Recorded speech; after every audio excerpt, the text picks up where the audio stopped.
నమస్కారం. బీఆర్కే భక్తి ఛానల్కి స్వాగతం. నేను మీ కీర్తి. ఈరోజు మనతో పాటు ఉన్నారు ప్రముఖ ఆధ్యాత్మికవేత్త ముల్లపూడి సత్యనారాయణ మూర్తి గారు. గురుగారిని అడిగి మనకున్న సందేహాల్ని నివృత్తి చేసుకుందాం. నమస్కారం గురుగారు. నమస్కారం అమ్మా. గురుగారు, అరుణాచల గిరి ప్రదక్షిణలు అంటే ఏమిటి? అవి చేయడం వల్ల కలిగే ప్రయోజనాలు తెలియజేయండి గురుగారు.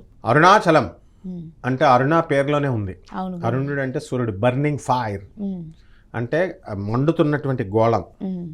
సూర్యుడు కూడా మండుతున్న గోళం. శివుడు మనకి బ్రహ్మ విష్ణువు ఇద్దరు నేనంటే గొప్ప నేను గొప్ప అని చెప్పి వాళ్ళిద్దరూ యుద్ధాలు చేసుకుంటున్నప్పుడు పరమేశ్వరుడు దివ్య తేజో సంపన్నుడై ఒక వెలుగులాగా వస్తాడనమాట. అక్కడ వెలుగులాగా వచ్చి వీళ్ళిద్దరిని అడుగెవరు మొదలెవరు చూసిరండి, ఫస్ట్ నా అంతాన్ని చూడండి ఒకళ్ళు, నేను ఎక్కడి నుంచి టాప్ బాటమ్ రెండింటిని చూడమంటాడు.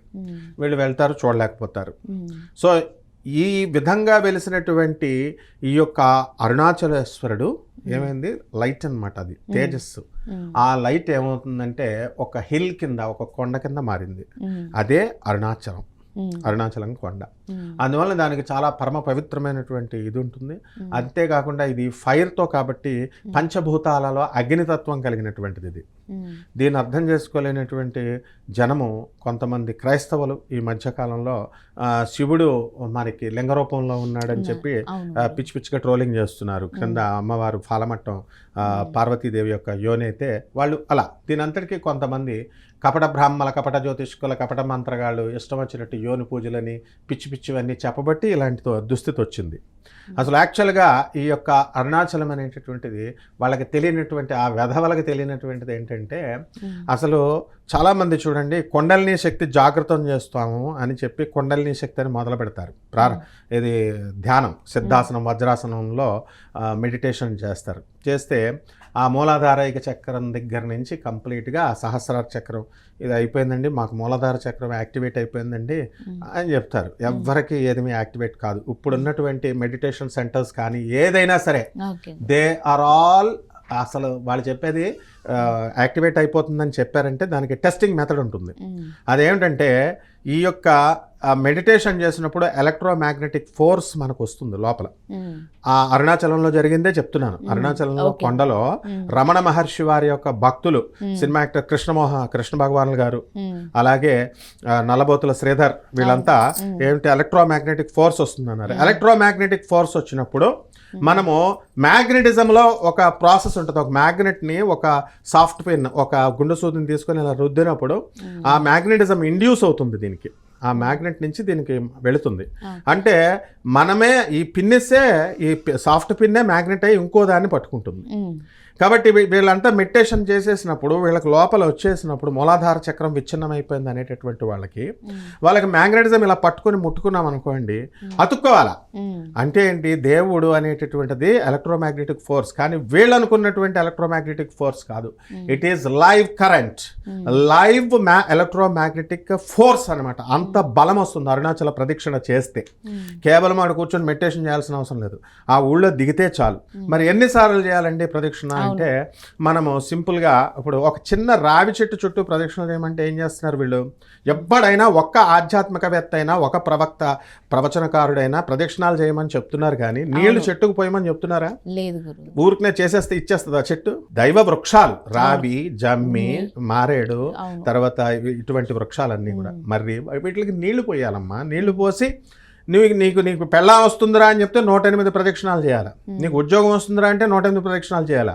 వాడు ఏం చేస్తాడు తెలుసా, నీకు ఒకసారి చేయడానికి ఇష్టపడతాడు. ఏమంటే రోజు చేయాలండి అంటే, మరి అలాంటిది ఈ అరుణాచల ప్రదక్షిణ ఎన్నిసార్లు చేయాలండి అంటే ఒకసారి చేయడానికి ఇబ్బంది పడతాడు.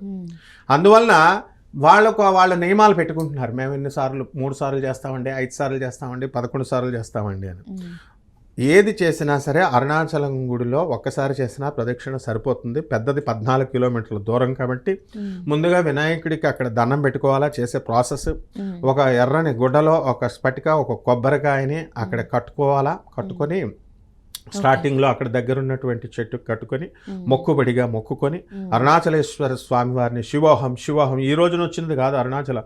పూర్వకాలంలో చిన్నప్పుడు కూడా మన తాతలు ముత్తాతలు ఉన్న కాలంలో నుంచి కూడా సాధువులు బైరాగులు వచ్చి అరుణాచల శివోహం అరుణాచల శివోహం అని పాటలు పాడేవారు.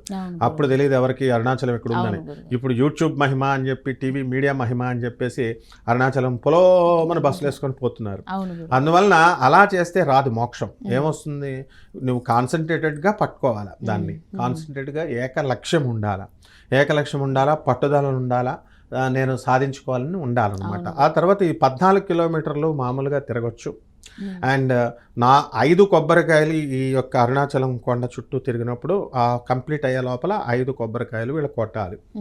తర్వాత అభ్యంగన ప్రదక్షిణ అని ఇంకోటి ఉంటుంది. అంటే వీళ్ళు ఏం చేస్తారంటే తడి బట్టలతో పొర్లుతూ చేస్తారు. మనకి తిరుపతిలో మనకి వెంకటేశ్వర స్వామి దేవస్థానంలో మనం చేస్తాం, తడి బట్టలతో పొర్లుతూ చేస్తారు. అట్లా తడి బట్టలు అక్కర్లేదు కానీ వీళ్ళు పొర్లుతూ మొక్కుకుంటారు చాలామంది. అటువంటి వాళ్ళకి ఏంటంటే ఒకళ్ళని అలౌ చేయదు పోలీస్ డిపార్ట్మెంట్. ఎందుకంటే అక్కడ లారీలు వెహికల్స్ వెళ్తూ ఉంటాయి, వాటి మీద నుంచి వెళ్ళిపోతారని ఇద్దరు ఉండాలంటారు. అందువల్ల ఎవరినన్నా ఉన్న గ్రూపులో వీళ్ళని పెడతారు, యాడ్ చేస్తారు. సో ఈ విధంగా ఈ యొక్క అరుణాచలేశ్వర స్వామి వారి యొక్క ప్రదక్షిణ చేసిన తర్వాత అరుణాచలేశ్వర స్వామి వారిని మనం ధ్యానం చేసుకుని ఆయనకి అభిషేకాలు కనుక చేసుకున్నట్లయితే తీరని కోరికలు ఉండవు అని చెప్పొచ్చు. అయితే అక్కడికి వెళ్ళిన తర్వాత కంపల్సరీ రమణ మహర్షి వాళ్ళ ఆశ్రమానికి ఖచ్చితంగా వెళ్ళాలి. ఊరికనే టెంపుల్స్కి వెళ్తే జ్ఞానం రాదు. అక్కడ ఏం చేస్తారండి, అర్చకుడు ఏం చేస్తాడు, పాపం ఎంతమందిని కంట్రోల్ చేస్తాడు, అభిషేకం చేస్తారు, వాడు మీ గోత్రనామాలు చదువుతాడు, అయిపోయింది, there is the matter. But మీకు జ్ఞానం రావాలంటే అసలు అది జ్ఞానక్షేత్రం, అది సాక్షాత్తు సుబ్రహ్మణ్యేశ్వర స్వామి వారు వెలిసిన ప్లేస్, అది పరమేశ్వరుడు ఆది గురువు. సో అందుకని మనము ఏం చేయాలో కంపల్సరీ ఆ రమణ మహర్షి ఆశ్రమానికి వెళ్ళి అక్కడ ధ్యానం చేసుకుంటే మంచిది. అయితే ఈ ఫ్లోటింగ్ అంతా కూడా మరి చాలా కష్టం కాబట్టి ఆ ఇంట్రెస్ట్ ఉన్నటువంటి వాళ్ళు ఆ స్వామివారి అరుణాచల ఆయన రమణ మహర్షుల వారి పిలుపు ఉన్నటువంటి వాళ్ళు, ఆయనతో కనెక్షన్ ఉన్నటువంటి వాళ్ళు, పూర్వజన్మ బంధం ఉన్నటువంటి వాళ్ళు మాత్రమే ఆయన పిలుస్తాడు స్పిరిచువల్ మాస్టర్ ఇప్పుడు కూడా. సో ఆ వాళ్ళు మాత్రం వెళ్ళి చేసుకోవాలి. ఈ విధంగా చేసుకున్నట్లయితే అరుణాచలేశ్వర స్వామి వారి యొక్క ప్రదక్షిణ పూర్తయినట్లు. ఆ తర్వాత డైరెక్ట్గా వాళ్ళు హనీమూన్ లాగా ఎక్స్కర్షన్ లాగా వెళ్తున్నారు వీళ్ళంతా, ఏది బస్సులు వేసుకొని ఒక గ్యాంగులతోనూ. అక్కడి నుంచి మళ్ళీ ఒక దేవుడు సరిపోడా వీళ్ళకి, తిరుపతి వెళ్ళి తిరుపతి నుంచి మళ్ళీ అరుణాచలం, మళ్ళీ వాళ్ళ టూర్స్ అనమాట, చుట్టుపక్కల ప్యాకేజీ టూర్స్. ఏంటిది, వాట్ ఈస్ ద పర్పస్ అంటే, ఒక బంధువు ఒకళ్ళ ఇంటికి వస్తున్నాడంటే ఒకళ్ళకే రావాలి. ఒక భార్య ఒక భర్తకి అంకితమై ఉందంటే పెళ్ళి అంటే ఏంటి, 10 మందితో తిరుగుతారా? ఒక భర్తతోనే ఉంటాడు. డెడికేటెడ్గా చేసినప్పుడే నీకు ఆ భర్త అన్నీ ఇస్తాడు. అదే విధంగా నేను అరుణాచలేశ్వరుని చేస్తా, నేను తిరుపతి వెంకటేశ్వరుని చేస్తానంటే ఈయన చేయడు ఆమె చేయడు, ఇద్దరు వదిలేస్తారు. అసలు గాడ్ కాన్షియస్నెస్ అంటేనే ఆల్ పర్వేడింగ్, ఆల్ ఓమ్నిసెంట్, ఓమ్నిపొటెంట్, ఓమ్నిప్రెజెంట్ అండ్ ఆ గాడ్ అంటే ఆల్ పవర్ఫుల్, ఏదైనా చేయగలడు. కాబట్టి ఈ హనీమూన్ల యాత్రలు అది టూరిస్టులు వాళ్ళు పెడతారమ్మా, ప్యాకేజీ యాత్రలు. ఒక 10-12 చేస్తే ఏది రాదు, బొంగు వస్తుంది వీళ్ళందరికీ తీర్థయాత్రల వల్ల. గరికపాటి గారు చెప్పారు, మా గురువు గారు, నాయన అని అంటే వక్రించి చెప్పారు వీళ్ళంతా జనం. కాబట్టి ఇదేమీ కాదు, కేవలం కావాలనుకున్నప్పుడు టీచర్ నుంచి మాత్రమే నీకు జ్ఞానం వస్తుంది. శివుడు ఆది గురువు, అక్కడ ఉన్నటువంటి సుబ్రహ్మణ్యేశ్వర స్వామి అవతారంలో రమణ మహర్షుల వారు ఉన్నారు. కేవలం ఆ యాత్రకి వెళ్ళాలనుకున్న వాళ్ళు ఆ ఒక్క యాత్రకు మాత్రమే వెళ్ళాలా. మళ్ళీ యాత్ర పూర్తి చేసుకున్న తర్వాత మారు మాట్లాడకుండా వాళ్ళ ఇంటికి వచ్చేసేయాల. ఇక మధ్యలో ఏ యాత్రలు చేసి ఇంకొక దేవుడు అని వెళితే ఈ యాత్ర ఫలించదు, ఏ జ్ఞానము కూడా రాదు. ఎందుకంటే గాణగాపురంలో దత్తాత్రేయ స్వామి వారికి ఎలా అంటే ఒక నియమం ఉంది, మనము నిర్గుణ పాదుకలను చూడకుండా కనుక దర్శనం చేసుకొని వస్తే ఆ గాణగాపుర యాత్ర ఫలితం శూన్యము అని చెప్పబడింది శాస్త్రం. ఇది కూడా అంతే అమ్మ. గురువుల దగ్గరికి వెళ్ళినప్పుడు, గురుక్షేత్రంకి వెళ్ళినప్పుడు ఆయన కోసమే వెళ్ళాలా, ఆయన కోసం తప్పించాలా, ఆయన్ని మాత్రమే చూడాలా, ఆయన మాత్రమే ధ్యానించాలా. And you should dedicate your life entirely to the guru. అప్పుడు మాత్రమే గురువు నుంచి బ్లెస్సింగ్స్ వస్తాయి.